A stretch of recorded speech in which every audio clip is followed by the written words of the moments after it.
Hello' guys তো চবকে আজি মই এটা ক্লাছ 10ৰ চবতকৈ ইম্পৰ্টেণ্ট চেপ্টাৰ বিষয়ে আলোচনা মানে সেই ইম্পৰ্টেণ্ট চেপ্টাৰৰ মৌলিক ধাৰণাৰ বিষয়ে আলোচনা কৰিবলৈ আছোঁ। সেইটো হৈছে ট্ৰিগনমেট্ৰি। ট্ৰিগনমেট্ৰি ত্ৰিগন মানে হৈছে তিনিটা কোণ কাটা ত্ৰিভুজত আৰু মেট্ৰি মানে হৈছে জোখা তিনিটা কোণ থকা ত্ৰিভুজ। আৰু বিশেষকৈ আমি ট্ৰিগনমেট্ৰিত আমি মূল কথা ট্ৰিগনমেট্ৰিত আমি বিশেষকৈ আলোচনা কৰিম আমাৰ সমকোণী ত্ৰিভুজ য'ত আমাৰ 90 ডিগ্ৰী থাকে, এডাল হাইপোটেনিউজ অৰ্থাৎ অতিভুজ, ভূমি আৰু লম্ব থাকে। এই ভূমি আৰু লম্বটোৰ এটা কাহিনী আছে, এইটো আমি পিছত আলোচনা কৰিম। ট্ৰিগনমেট্ৰিৰ মূল কথাটো হৈছে ট্ৰিগনমেট্ৰি হৈছে আমাৰ ত্ৰিভুজৰ জোখমাপৰ কথা, আৰু ইয়াত আমি এই সমকোণ ত্ৰিভুজৰ বিষয়ে আলোচনা কৰিম। ট্ৰিগনমেট্ৰি সকলোতকৈ আমাৰ কিছুমান ট্ৰিগনমেট্ৰিক অনুপাত আছে। সেই ট্ৰিগনমেট্ৰিক অনুপাতবোৰ যেনে আমাৰ আছে প্ৰথমতে sin থিটা cos থিটা প্লাছ tan থিটা। মই এনেকৈ ব্যক্তি মই গম পাই যাব। তাৰপিছত cosec থিটা sec থিটা প্লাছ আমাৰ কি আছে cot থিটা। আমি ইয়াত কিছুমান অতিভুজ ডিভাইডেড বাই লম্ব এইবিলাক আছে, কিন্তু তাৰ লগতে আমি কিছুমান ৰিলেশ্যন শিকিলোঁ, কিছুমান সম্পৰ্ক শিকিলোঁ। আমাৰ যোনটো সাইন থিটা আছে, সাইন থিটাটো আমাৰ ৰিলেশ্যন আছে cosec থিটা, মানে কেনেকৈ আমি ৰিলেশ্যন আছে আমাৰ sine theta equals to 1/cosec থিটা। এইটো মানে এইটো ৰেচিপ্ৰকেল ৰিলেশ্যন, মানে প্ৰতিক্ৰমৰ সম্পৰ্ক। মানে ইয়াত এতিয়া আমি সাইন থিটা ইকুৱেলছ 1/cos থিটা আৰু 1/cosec থিটা আৰু 1/cosec থিটাক আমি cosec থিটাক আমি 1/sin থিটা লিখিলোঁ। cosec থিটা ইকুৱেলছ টু 1/sin থিটা, এইটো ৰিলেশ্যন মই এনেকৈ বুজি দিম। এনেকৈ দিয়া অৰ্থটো হৈছে আমাৰ এইখিনি ৰিলেশ্যন মানি চলিব, যে আমাৰ প্ৰতিক্ৰমৰ সম্পৰ্কতে এইটো মানি চলিব। এনেকৈ দিয়াটো আমাৰ চাইনে কচেকৰ লগত এইটো সম্পৰ্ক ৰাখে, আৰু আমাৰ যোনটো কচ আছে, কচ থিটাই আমাৰ sec থিটাৰ লগত, অৰ্থাৎ কেনেকুৱা হ'ব cos থিটা ইকুৱেলছ টু 1/sec থিটা আৰু sec থিটা ইকুৱেলছ টু 1/cos থিটা, মানে এই আমাৰ প্ৰতিক্ৰমৰ সম্পৰ্ক। আৰু পিছত আমাৰ tan থিটাটো কাৰ লগত কৰিব আমাৰ cot থিটা। ইয়াতে কেনেকুৱা কৰিব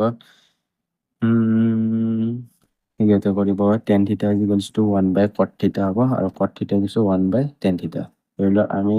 এনেকুৱা tan থিটাটো আমি 2/3 ধৰিলোঁ, তেন্তে থিটা কি হ'ব cot থিটা আমি জানো 1/tan থিটা, আমি tan থিটাৰ মান জানো 1/2/3। আৰু এইটো আমাৰ মেইন বস্তু হৈছে আমি যেতিয়াকে ভগ্নাংশ কিন্তু তেতিয়া আমি যদি ওপৰত ভগ্নাংশ থাকে সেইটোৱে পালোঁ, যদি ওপৰত ভগ্নাংশ দুটা সংখ্যা আমি তাৰ তলত 1 থকা বুলি ভাবি ল'ম। এই 1 থকা বুলি ভাবি লোৱাৰ পিছত আমি এই মাজৰ দুটা পূৰণ কৰিম, 1 × 2 আৰু ওপৰৰ দুটা পূৰণ কৰিম, ওপৰৰ তল দুটা 1 × 3, 3/2 উল্টা হৈ গ'ল, এইটো উল্টা এইটো। আৰু এইটো সম্পৰ্কটো মই আপোনালোকক কৈ আছোঁ,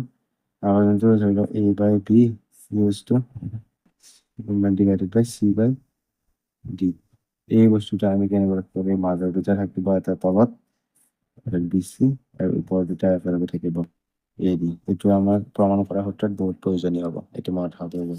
আৰু মই এইটো এনেকৈ লিখাত আমাৰ কিছুমান অনুপাত আছে, আৰু ইয়াত মই h বুলি p বুলি b বুলি ক'ম। h মানে হৈছে অতিভুজ, p মানে হৈছে লম্ব, আৰু b মানে হৈছে ভূমি। ইয়াতে মই কিছুমান দৰে বনাই লওঁ, আৰু এখন চাৰ্ট এমতে প্ৰতিক্ৰমণ সেইটো মেট্ৰিক্স আছে, এইটো অলপ অৱতল কৰা ট্ৰিক্স। এইটো হৈছে কেনেকুৱা চাবা p p p h h b, এইটো মনত ৰখাৰ কেনেকুৱা ট্ৰিক্স আছে। Papa, p for papa, b for bd, p for pioge, h for b। দেখুন পাপা বিডি পিয়োগে হা বেটা, পাপা বিডি পিয়োগে হা বেটা। 5 বা 6 বাৰ নিজে কৰি গ'ল মনত থাকিব পাপা বিডিপি হবে হা হা বেটা পাপা বিডিপি হবে হা হা বেটা এই ৰিলেশ্যনটো কেনেকুৱা মই দেখাই আছোঁ চ' মোৰ এইটো ভিডিঅ'ত নাই কিন্তু এইটো আমাৰ চবতছে ইম্পৰ্টেণ্ট এইটো যদি মনত থাকি যায় আল্ট্ৰা ট্ৰিগন'মেট্ৰি ইয়াতে শেষ এইটো আৰু এই ৰিলেশ্যন এইকেইটা ৰিলেশ্যনটো অতিকৈ প্ৰয়োজনীয় এই যে মনত থাকে আল্ট্ৰা ট্ৰিগন'মেট্ৰি ইয়াতে শেষ মই এই ৰিলেশ্যন যোনটো হেৰি কৰিলোঁ সেইটো মই নেক্সট পেজত দেখাই আছোঁ কেনেকৈ আমি দেখিছিলোঁ যে আমি সৰুটো ইয়াত বনাব দেখিছিলোঁ পাপা বিডি পিঅ'বি হা হা বেটা চ' ইয়াতে চাইন লিখিছিলোঁ এটা কষ্ট লিখিছিলোঁ এটা টেন লিখিছিলোঁ কচেক লিখিছিলোঁ এটা চেক লিখিছিলোঁ এটা কট লিখিছিলোঁ সেইখিনি মানে শ্বৰ্ট ফৰ্ম লিখিছিলোঁ এটা আমাৰ কিন্তু হ'ব মানে সাইন থিটাৰ ভেলু দিব সাইন থিটাৰ ভেলু হ'ব এইটো সাইন থিটা আমি লিখিব এইটো সাইন থিটাৰ ভেলু হ'ব পি আপন পি বাই এইচ মানে পি ওপৰত থাকো এইচ তল থাকো আৰু পি আৰু এইচ সিগিলা মই এটা কৰিছোঁ এইবিলাক কৈ নাথাকে পি এ সাইন থিটা হ'ব পি আপন এইচ লম্ব ডিভাইডেড বাই অতিভুজ তারপরে এইটো হ'ল তারপরে এইটো আছিল কস থিটা আমাৰ কস থিটাটো কি হ'ব কস কি হ'ব কস লিখিলোঁ বি বাই এইচ বি ওপৰত আছে এইচ যেনেকৈ আছে সেনেকৈ পাতি লিখিলোঁ cos theta is equals to b by h মানে ভূমি বাই অতিভুজ তারপর আছে এইটো আমার tan theta কি আছে b by b tan theta b by b so এটা মেইন কথা হলো আমার এই সাইডে এক সেকেন্ড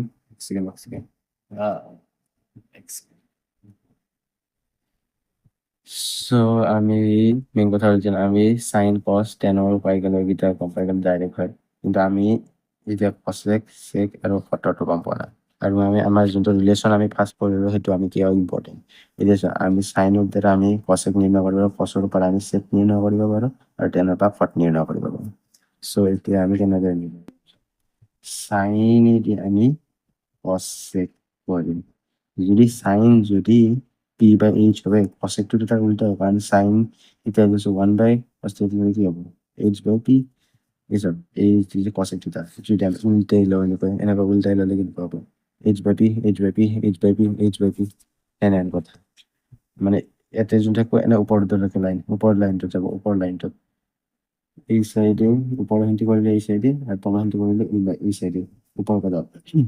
যেনে এইটো আৰু সেইটো মনত ৰাখে এইটো মনত ৰাখে এই তিনিটা আৰু মনত থাকি গ'ল এবার সাইনটো সাইন কস একটু সাইন উল্টা তারপর সেক থিটাতে কি হলো যেহেতু কস থিটা আছে বি বাই সেক থিটা হবো এইচ বাই বি এবার টেন থিটা কি কট থিটা কি অর্থাৎ যেহেতু টেন থিটা পি বাই বি কট থিটা হবো বি বাই পি বি বাই পি উল্টা কট থিটা বি বাই পি তারপরে সেক থিটা এইচ বাই বি মোৰো আজিকালি মনত নাই এইটো যদি মনত ৰাখিছোঁ লাইফ টাইম মনত ৰাখিব মেইন ছাৰ কথা হৈছে এই চাৰ্টখন সৰলো লাগিব এই চাৰ্টখন সৰু পাপা বিডিপি হবে হা হা বেটা সাইনৰ মান পি বাই এইচ মই শিকাই আছোঁ কেনেকৈ হেৰি কৰিব লাগে এপ্ৰ'চ কৰিব কেনেকৈ কি আমি এটা কুৱেশ্যন চল্ভ কৰিম সহজে তাৰপৰা কচৰ মান কি কচ থিটা বি বাই এইচ ইয়াতে ডাইৰেক্ট আছে টেন থিটা পি বাই বি ইয়াতে যেনেকৈ আছে ইয়াতে আমি হৰণ আছিম বুলি ভাবি ল'ব পাৰোঁ পি বাই বি এইটো গেল কচেক থিটা উল্টাকে যাম কাৰণ চাইনৰ উল্টা কি হ'ব cosec theta কি হ'ব h by p তারপরে sec theta কি হ'ব h by p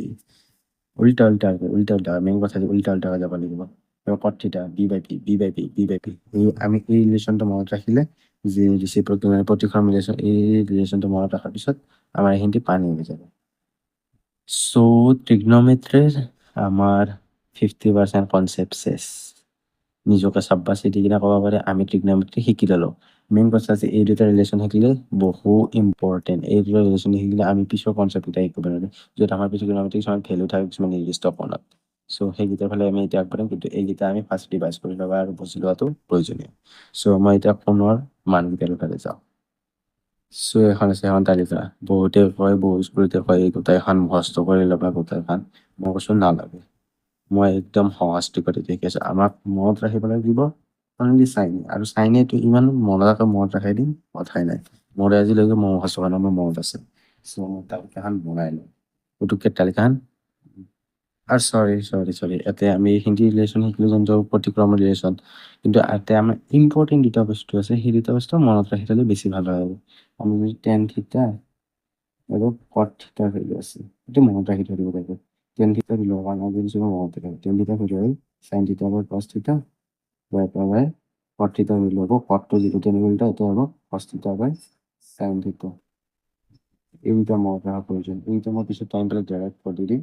এইটো মনত ৰাখিব যে tan থিটাটো আমি sin বাই cos আৰু cot থিটাটো cos বাই sin লিখিব পাৰো এইটো এটাও ইম্পৰ্টেন্ট কাৰণ প্ৰমাণ কৰাত এইটো প্ৰয়োজন বাৰ এই যখন চাৰ্ট বনাইছো ইয়াতো প্ৰয়োজন হ'ব এতিয়া মই আপোনাক চাৰ্টখন বনাই দেখি দিম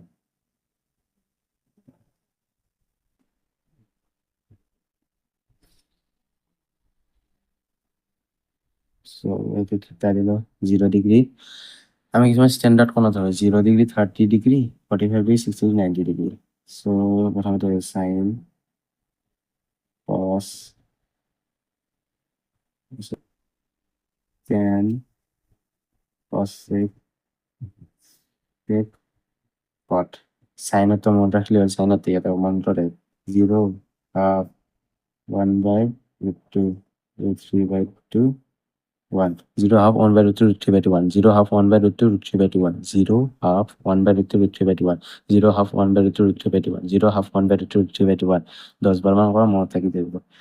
সাইনৰ ভেলুটো মনত ৰাখা হ'ল এতিয়া নামকলে আমি গোটাই চাৰ্টখন মন থাকি যাব পৰীক্ষাত যাওঁলে আমি যদি ট্ৰিগনমেট্ৰিত গোটাই মাৰ্ক পাবা আমি চাৰ্টখন বহি পিছফালে বনাই ল'ম so 0 half 1 by root 2 root 3 by 2 1 0 half 1 by root 2 root 3 by 2 1 এইটো মনত ৰাখিলো এতিয়া কষ্ট কি হ'ব কষ্ট হৈছে আমাৰ এইটো ধৰি লওক এইটো লাইন এনেকৈ আছে আমি কষ্টত এনেকৈ দিব লাগিব উল্টাই কেনেকৈ আছে এনেকৈ আছিল এনেকৈ এনেকৈ উল্টাই দিব লাগিব মানে কেনেধৰণৰ 1 to এটা আহিব root 3 by 2 এটা আহিব 1 by root 2 1 by root 2 এটা থাকিব তাৰপৰা এইটো ইয়াতে আহিব 1 by 2 0 টো ইয়াতে আহিব হৈ গ'ল সেইখিনি হৈ গ'ল sin আৰু cos হৈ গ'ল 0 half 1 by 2 3 by 2 1 sin হৈ গ'ল আৰু cosটো আমি অংক আছে উল্টাই দিলো আৰু tan থিটাৰ আমি এটা ৰিলেশ্যন শিকিছিলো tan থিটা ইকুৱেলছ টু sin থিটা বাই cos থিটা এইটো অলপ আমি ভাবি কৰিব লাগিব এতিয়া আমি এইটো হৈছে sin থিটা এইটো হৈছে cos থিটা সো আমি এতিয়া tan থিটাৰ কম্পেয়াৰ কৰিম ইয়াতে প্ৰথমটো 0 ডিগ্ৰী কি আছে সাইনৰ মান 0 cosৰ মান 1 এইটো কিমান হ'ব sin আৰু cos এইটো মান tan থিটা হ'ব tan থিটা হ'ব কিমান হ'ব 0 বাই 1 0 হ'ব সো আকৌ এইটোত আমি এতিয়া কৰি মই দেখাই দি আছো কিন্তু প্ৰেক্টিছত নিজে যাই যাব এইটো হৈছে sin 30 মান হৈছে cos 30 মান এতিয়া আমি tan 30 মান পাই যাম tan 30 মান পাই যাম কিমান হ'ব এইটো এইটো 2 3 by 2 2 to get 1 by root 3 1 by root 3 যাব 1 by root 3 আৰু এই দুটা আকে আছে sin 45 আৰু cos 45 দুটা হৰণ কৰিলে কিমান পাম 1 সো এইটো বাৰু সহজ আছিল কাৰণে কেনে এইটো ডাইৰেক্ট কৰিছো এইটো চাই লোৱা এইটো মেইন দুটা আকে আছে কেনে 1 আহি যাব হৰণ কৰিলে সো 60 কি মানে হ'ব 60 sin 60 কি মানে যাব root 3 by 2 আৰু cos 60 কি আছে 1 by 2 সো এইটো এটা অংক আহিব 2 আহিল 2 root 2 2 root 3 sorry root 3 আহিল সো এটা কিমান হ'ব root 3 এনেকৈ আমি হৰণ কৰি যাব কাৰণ tan টোৰ মান আছে sin থিটা বাই cos থিটা এই চাৰ্টখন আমি নিজে বনাই আছো আৰু এতিয়া আমি এটা মেইন বস্তু শিকিম আমি 0 বাই 1 লিখলি 0 লেখো কিন্তু 1 বাই 0 মানে something a by 0 equals to not define infinity বুলি আমি ক'ব পাৰো ইকাৰণে এইটো কিমান হ'ব এইটো হৈছে sin 90 1 আৰু cos 90 0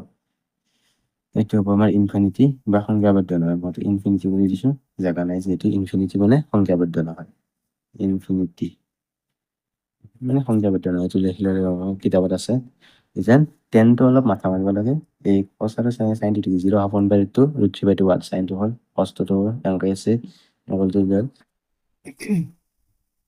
তাৰপৰা 10 টো অলপ মাথা মাৰিব 10 টোত আমি অলপ হৰণ কৰিব লাগে কিন্তু অলপ কিছু চাই যাব কাৰণ 10 ত 1 2 থাকে আৰু এইটো নট ডিফিনিটলি মনত থাকি যায় আৰু এইটো মনত ৰাখিব নালাগে মনত অলপ ৰাখিব লাগে এইখিনি মনত ৰাখি sin টো মনত ৰাখিলে এইখিনি উল্টা উল্টিকে কৰি উল্টা উল্টা এতিয়া cos cosec এতিয়া মোক cosec টো কাৰণতে sin উল্টা কিবা 0 আছে মানে 0 বাই 1 আছে এতিয়া আমি যদি এটা উল্টা কৰি দিওঁ এটা উল্টা কৰি দিওঁ 1 বাই 0 হ'ব আৰু ইয়াতে মই কৈছো 0 বাই সামথিং থাকিলে সামথিং বাই 0 থাকিলে ইনফিনিটি হৈ যায় তো cosec 0 ইকুয়ালস টু ইনফিনিটি হ'ব চাই লও কাৰণ সাইনত 0 আছে ইয়াতে 0 উল্টা ইনফিনিটি 0 উল্টা ইনফিনিটি তো cosec 30 কিমান হ'ব sin 30 আছে হাফ cosec 30 হ'ব 2 উল্টে দিম আৰু sin 45 আছে আমাৰ 1/2 আৰু cosec 45 হ'ব √2 sin 60 আছে √3/2 cosec 60 হ'ব 2/√3 তাৰপৰা sin 90 আছে 1 1 উল্টে কি হ'ব 1 আৰু 1 1 উল্টে 1 হ'ব 1 এইটো 1 তাৰপৰা sec কাৰো cosec হ'ব cosec 1 উল্টে 1 আৰু এইটো সেনেকুৱা চাব পাৰি cosec টো এতিয়া আমি অংক দি দিওঁ sec পাই যাম এইটো cosec অংক চাব পাৰি বা এইটো আমাৰ ৰেচিপ্ৰকেল ৰিলেশ্যনটো চাব পাৰি মই এইটো চাই লওঁ এনেকৈ লৈ কিনে এইটো আমি এনেকৈ কাটি দিলে হৈ যায় 2/√3 এইটো √2 এটা থাকিল তাৰ পৰা 2 এটা থাকিল ইনফিনিটি এইটো আৰু মই এইটো এনেকৈ কাটিছোঁ আমি ইয়াকে ৰেচিপ্ৰকেল ৰিলেশ্যনটো চাব পাৰোঁ ৰেচিপ্ৰকেল যোনটো মানে অৰ্থাৎ প্ৰতিক্ৰমৰ ৰিলেশ্যনটো আমি এটা কৈছোঁ উল্টাটো ফাৰ্ষ্টটো আছে উল্টা আমি পদটো কাৰণ উল্টা 10 উল্টা 10 0 উল্টা কি হ'ব ইনফিনিটি আমি কৈছোঁ 0 উল্টা কি ইনফিনিটি ইয়াত কৈছোঁ এইটো কৰান্তে এই কনচেপ্টটো কৰান্তে 0 উল্টা ইনফিনিটি 1/√3 উল্টাটো √3 1 উল্টাটো 1 √3 উল্টাটো 1/√3 তাৰপৰা ইনফিনিটি উল্টা কিয় যদি 0 উল্টা আমি এটা বস্তু 0 উল্টা ইনফিনিটি উল্টা কি হ'ব 0 0 উল্টা যদি ইনফিনিটি হয় তাহলে x/0 equals to infinity 1/infinity equals to 0 সেনেহেন কথা সো দুটা উল্টা সেইটো মনত ৰাখিলে আমাৰ মেইন কথা আছে আমি সাইনটো মনত ৰাখিলে গোটেই 0 হাফ 1/2 উঠিবাইটো এই যোনখিনি এইখিনি যোনহে পাঠ কৰোঁ কমেও মই 3 মিনিট মান কৰোঁ সেই 3 মিনিটটো ভালদৰে 3 বা 4 বাৰ মান চালে আমাৰ এই চাৰ্টখন ক্লিয়াৰ হৈ যাব এইখন চাৰ্ট ক্লিয়াৰ হোৱাৰ লগে ট্ৰিগনমেট্ৰি বাৰু ইয়াত চাৰ্টখনৰ ওপৰত বেছি কুৱেশ্যন নাহে চাৰ্টখনৰ কাৰণে এটা নিৰ্দিষ্ট অনুসৰি আছে তাতে আমি এই ভিডিঅ 45 60 এইকেইটা চালিয়ে হৈ যায় কিন্তু আমি গোটেইকেইটা আমি চাই দিব পাৰিম সাইন থিটা সাইনৰ মান মনত আছে 0 হাফ 1/2 3/2 0 হাফ 1/2 3/2 1 এইটো মনত ৰাখিলে আমি গোটেইখিনি কৰি দিব পাৰোঁ সো এইখিনি হ'ল সো আৰু এটা আমাৰ কনচেপ্ট আছে সো এতিয়া আমি ট্ৰিগনমেট্ৰি প্ৰমাণৰ মূল সূত্ৰ তিনিটা এই মূল সূত্ৰ তিনিটা বহুতে ভয় পায় কিবা কৰে ভাবে এইকেইটা আহিলে মৰম পাই যায় তেওঁলোকে কিন্তু এইকেইটা সকলোতকৈ সহজ চাব চবেই ভাবে কি আমাৰ প্ৰথম সূত্ৰটো হৈছে সাইন স্কুৱেৰ থিটা প্লাছ কছ স্কুৱেৰ থিটা এইটো চবেই ভাবে এইটো চবেই জানে কিন্তু এই চাইডে আমাৰ আৰু এটা সূত্ৰ আছে 1 প্লাছ কছ স্কুৱেৰ থিটা ইকুৱেলছ টু cos 6 স্কুৱেৰ থিটা তাৰপৰা এটা আছে tan স্কুৱেৰ থিটা প্লাছ 1 ইকুৱেলছ টু 6 স্কুৱেৰ থিটা এতিয়া আপোনালোকে পৰা ভাবে কি মই মস্ত সূত্ৰ দিছোঁ কিন্তু মই এই মাত্ৰ কুৱেশ্যনকেইটা কৰিছোঁ অনলি এইটো ইকুৱেশ্যন ইউজ কৰি আমি এই দুটা সূত্ৰ ডেৰাইভ কৰিব পাৰোঁ চাব কেনেকৈ আমি চাব সাইন স্কুৱেৰ থিটা প্লাছ কছ স্কুৱেৰ থিটা এইটো চববোৰে মনত ৰাখে এতিয়া আমি এইটো ইয়াৰ কৰিব একবার ভাবো আমি দুটাকে একবার আমি সাইন দিয়ে হরণ করি সাইন স্কোয়ার থিটা দিয়ে হরণ করি এই সাইডে বসে দিয়ে এই সাইডে করতে পারবো সাইন স্কোয়ার থিটা একবার সাইন স্কোয়ার থিটা হরণ করতে সাইন স্কোয়ার থিটা এই দুটাতে দিয়ে হরণ করছো এটা আমি এইটো কেন করে করব সাইন স্কোয়ার থিটা প্লাস সাইন স্কোয়ার থিটা প্লাস কস স্কোয়ার থিটা প্লাস সাইন স্কোয়ার থিটা আর এইখিনিতো বুজাব নালাগে মই যে পাওয়ার এটা বস্তুৰ ওপৰত দুটা বস্তু আকৌ ভাগ কৰিব পাৰি a plus b by c is to a by c plus b by c এনেকৈ এইখিনিতো আৰু বুজাব নালাগে এইখিনিতো মেইন বস্তু এইখিনিতো আৰু ক্লাছ তুমি লোৱা ছবি তুমি সাইন্স কৰিছা 1 প্লাছ আৰু আমি এটা বস্তু পুতুককৈ শিকিছিলোঁ যে ইয়াতে cot থিটা ইজ cos থিটা cot থিটা ইজ cos থিটা sin থিটা ইয়াতে কি আছে আমাৰ cosec স্কুৱেৰ হ'ব দেই cosec cos স্কুৱেৰ থিটা বা sin স্কুৱেৰ থিটা কিমান হ'ব cot স্কুৱেৰ থিটা আৰু 1 বাই sin কাৰ উল্টা cosec উল্টা cosec স্কুৱেৰ থিটা হৈ গ'ল ফৰ্মুলা ডেৰাই 2 নম্বৰ ফৰ্মুলা হয়নে এইটো মই কাৰ পৰা আনিছোঁ এইটো ফৰ্মুলাৰ পৰা আমি এইটো ডেৰাইভ কৰিলোঁ বাছ সাইনেদি হ'ব সাইনেদি হৰণ কৰি কিনে আমি এইটো পালোঁ সাইনেদি হৰণ কৰি এইটো পালোঁ এইটো হৈ গ'ল আমাৰ এইটো হৈ গ'ল 18 আকৌ আমি sin স্কুৱেৰ থিটা প্লাছ cos স্কুৱেৰ থিটা এইবাৰ তেতিয়া সাইনেদি হৰণ কৰিছিলোঁ এইবাৰ আমি কৰিম কছেদি হৰণ cos square, so cos মানে cos square ready. তেতিয়া sin square থিটা আছিল cos square থিটা। sin আৰু cos square এটা OSM to sin আমি এটা ভাঙি sin square থিটা by cos square theta plus cos square theta by cos square theta is 1 by cos square theta. So এইটো কি মানে আমি এটা কৰিছিলো tan theta is sin by cos theta. So এটো কি হ'ব tan square theta plus 1 over এতে আৰু ইয়াৰ cos কাৰণটা sec উল্টা sec square theta হৈ গেল। এটা সূত্ৰৰ পৰা আমি এইটো সূত্ৰ ডিৰাইভ কৰিলো। এবাৰ cos লৈ কিনে ডিৰাইভ কৰিলো। মেইন বস্তু হৈছে আমি এই সূত্ৰটো মনত ৰাখিব sin square theta plus cos square theta equals to 1. ইয়াৰ পৰা আমি গোটেইখিনি ফৰ্মুলা ডিৰাইভ কৰিব পাৰিম। So this is very important fundamental class. মৌলিক ধাৰণাটো ট্ৰিগনোমেট্ৰি এই যদি মৌলিক ধাৰণাখিনি আমাৰ নাথাকে তেন্তে আমাৰ একো নহব। ট্ৰিগনোমেট্ৰি 50% আমাৰ নলেজ আছে এই চাৰ্টখন আৰু এই ৰিলেশ্যন দুটা। এই ৰিলেশ্যন দুটা পাপা বিধি পিয়োগে হাহা পিতা তাৰপৰা এইটো সাইনে কসৰ লগত কসেকৰ লগত চলে তাৰপৰা কসে সেকৰ লগত চলে টেনে কটৰ লগত চলে মানে এইটো ৰিচিপ্ৰকেল ৰিলেশ্যন যেনে আমি ইয়াতে এইটো সাইনে কসেকৰ লগত চলে মানে কি sine is equal sine theta is 1 by cosec theta অৰ্থাৎ আৰু কসেক থিটা ইজ 1 বাই সাইন থিটা মানে দুটা উল্টাকে চলে এই দুটা ৰিলেশ্যন মনত ৰাখিলে আৰু মেইন এইটো আমি কৈছিলো tan theta is sine theta by cos theta আৰু কট থিটা is cos theta by sine theta এইটো মনত ৰখাৰ কথা। তাৰপৰা আমি এই কেনেকৈ আমি অনুপাতবোৰ বনাই সেইটো চাইছিলো sin থিটা p by h cos থিটা b by h tan থিটা p by b আৰু তাৰপৰা cosec to sin উল্টা sec to tan cos উল্টা cot to sin উল্টা তাৰপৰা সবতছে ল'ৰা ছোৱালীবিলাক টান পোৱা লিষ্টখন এই লিষ্টখন আমি অতি সহজে অনলি সাইনটো মনত ৰাখি কিনে কৰি দিছিলো। 0 সাইনটো কি 0 হাফ 1 by 2 3 by 2 1 এইটো মনত ৰাখিলে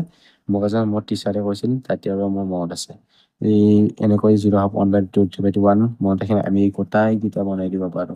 কসেকটো আমি কসটো কেনেকুৱা সাইনটো গম পালো সাইনটো আমি মনত ৰাখিলো কসটো কেনেকুৱা বনাম এইটো এনেকৈ আছে ধৰি এইটো লাইন আমি এনেকৈ উল্টাই দিছো এইটো ইয়াত আহিছে এইটো ইয়াত আহিছে এইটো ইয়াত আছে এইটো ইয়াত আছে এইটো ইয়াত আছে তাৰপৰা tan থিটা মানে কি এইটো tanটো কি হ'ব sin by cos কাৰণ আমি পাইছিলো sin by tan থিটা ইজ sin থিটা by cos থিটা আমি এনেকৈ হৰণ কৰি দিলো তাৰপৰা cosec থিটা কেনেকৈ ওলাম সাইনটো cosec উল্টা উল্টি কৰি কিনে ৰেচিপ্ৰকেল কৰি মানে প্ৰতিক্ৰম প্ৰতিক্ৰম আৰু এটা মেইন বস্তু ইনফিনিটিৰ উল্টা আছে আমাৰটো 0 আছে সৰি 0 আছে cosecত আমি ইনফিনিটি 0 উল্টা আছে ইনফিনিটি আৰু ইনফিনিটিৰ উল্টা আছে 0 তাৰপৰা এনেকৈ cos to by sec তাৰপৰা tan by cot আমি প্ৰথমতে ইয়াত দিছিলো আমি tanত আছিল ইনফিনিটি আমি কৈছিলো ফাৰ্ষ্ট ইয়াত 0 উল্টা ইনফিনিটি ইয়াত ইনফিনিটি উল্টা কি হ'ব 0 এই দুটা মনত ৰাখিলে হয়। তাৰপৰা এই ফৰ্মুলা তিনিটা এই সূত্ৰ তিনিটা সকলোৱে টান পায় কিন্তু আমি এটা সূত্ৰৰ জৰিয়তে কেনেকৈ সাইন স্কুৱেৰ থিটাৰে হৰণ কৰিবা আৰু কস স্কুৱেৰ থিটাৰে হৰণ কৰি কেনেকৈ ডিৰাইভ কৰিবা বাকি দুটা সূত্ৰ সেইটো প্ৰমাণ কৰিছো আৰু এদিন আমি এই সূত্ৰকেইটা ভালদৰে প্ৰমাণ কৰি চাম। সো আজিৰ কাৰণে বাই ক্লাছটো বহুত ইম্পৰ্টেণ্ট আছিল এই ক্লাছটোৰ পৰা আমি ট্ৰিগনোমেট্ৰি কেৱল হৰণ কৰা অংককেইটা কৰিম আৰু যদি কিবা বেলেগ অংক লাগে মোক ক'লে হ'ল।